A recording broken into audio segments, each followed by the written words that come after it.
ಬಂಧುಗಳೇ ನಮಸ್ಕಾರ.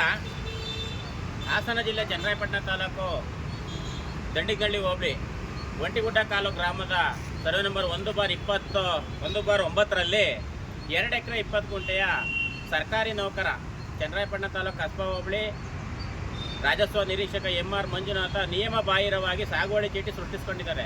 ಇದ್ರ ಬಗ್ಗೆ ನಾನು ತಪ್ಪಿತಸ್ಥರ ವಿರುದ್ಧ ಕಾನೂನು ಕ್ರಮ ಕೈಗೊಳ್ಳಲು ಮೊನ್ನೆ ಜಿಲ್ಲಾಧಿಕಾರಿಗಳಿಗೆ, AC ಅವರಿಗೆ, ತಹಸೀಲ್ದಾರ್ ಅವರಿಗೆ ದಾಖಲೆ ಸಮೇತ ದೂರು ಕೊಟ್ಟಿದ್ದೀನಿ. ನಾನು ದೂರು ಕೊಟ್ಟರೆ ಆಧಾರದ ಮೇಲೆ ಮಾನ್ಯ ಹಿಂದಿನ ಜಿಲ್ಲಾಧಿಕಾರಿಗಳಾದ ಸತ್ಯಭಾಮ ಮೇಡಮ್ ರವರು 13/3/2025 ತಪ್ಪಿತಸ್ಥರ ವಿರುದ್ಧ ಸ್ಥಳೀಯ ಪೊಲೀಸ್ ಠಾಣೆಯಲ್ಲಿ FIR ಮಾಡಿಸಲು ಅನುಮತಿಯನ್ನು ಕೂಡ ನಾನು ಕೇಳಿದ್ದೆ. ಆ ಅನುಮತಿ ಪತ್ರ ಕೊಡೋಕ್ಕೋಸ್ಕರ AC ಅವರಿಗೆ ಪತ್ರ ಬರೆದಿದ್ದಾರೆ, ಸಮಗ್ರ ವರದಿ ಕೊಡಿ ಅಂತ. ನೋಡಿ, ಈ ರೀತಿ ಇದೆ ವರದಿ.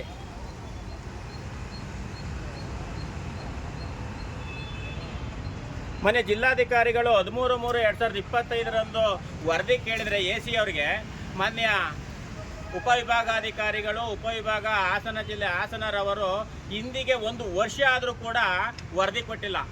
ಇವರು ಸರ್ಕಾರಿ ಕೆಲಸ ಮಾಡ್ತಾ ಇದ್ದಾರೋ ಅಥವಾ ಮಾಮೂಲಿ ತಿರುಗಾಡ್ಕೊಂಡಿದ್ದಾರೋ ಅನ್ನೋದು ಇವಾಗ ಯಕ್ಷ ಪ್ರಶ್ನೆ ಆಗಿದೆ. ಬಂದಿಗೆ ನೀವೇ ಯೋಚನೆ ಮಾಡಿ, ಒಬ್ಬರು ಸರ್ಕಾರಿ ನೌಕರ ಸರ್ಕಾರಿ ಜಮೀನ ನಿಯಮ ಬಾಹಿರವಾಗಿ ಸಾಗುವಳಿ ಚೀಟಿ ಸೃಷ್ಟಿಸ್ಕೊಂಡವ್ರೆ ಅಂತ ನಾವು ದಾಖಲೆ ಸಮೇತ ದೂರು ಕೊಟ್ಟರೆ ಇಮ್ಮಿಡಿಯೇಟ್ ಆತನ ಮೇಲೆ ಕಾನೂನು ಕ್ರಮ ಕೈಗೊಳ್ಳಬೇಕು. ಇವರು ಸರ್ಕಾರಿ ಅಧಿಕಾರಿ, ಸರ್ಕಾರಿ ಭೂಮಿನ ಸಾಗುವಳಿ ಚೀಟಿ ಮಾಡ್ಕೊಂಡಿರೋದನ್ನ ಇವರು ಉದ್ದೇಶಪೂರ್ವಕ ಮೀನಮೀಷ ಏಣಿಸ್ತಾ ಇದ್ದಾರೆ ಅಂತ ಅಂದರೆ ಇವರು ಸರ್ಕಾರದ ಭೂಮಿಯನ್ನು ಸರ್ಕಾರಕ್ಕೆ ಸಂರಕ್ಷಣೆ ಮಾಡೋಕ್ಕೆ ಇಲ್ಲ ಅಂತ ಈ ಸಂದರ್ಭದಲ್ಲಿ ಎದ್ದು ಕಾಣ್ತಾ ಇದ್ದ ಬೇಡ ಬಂಧುಗಳೇ.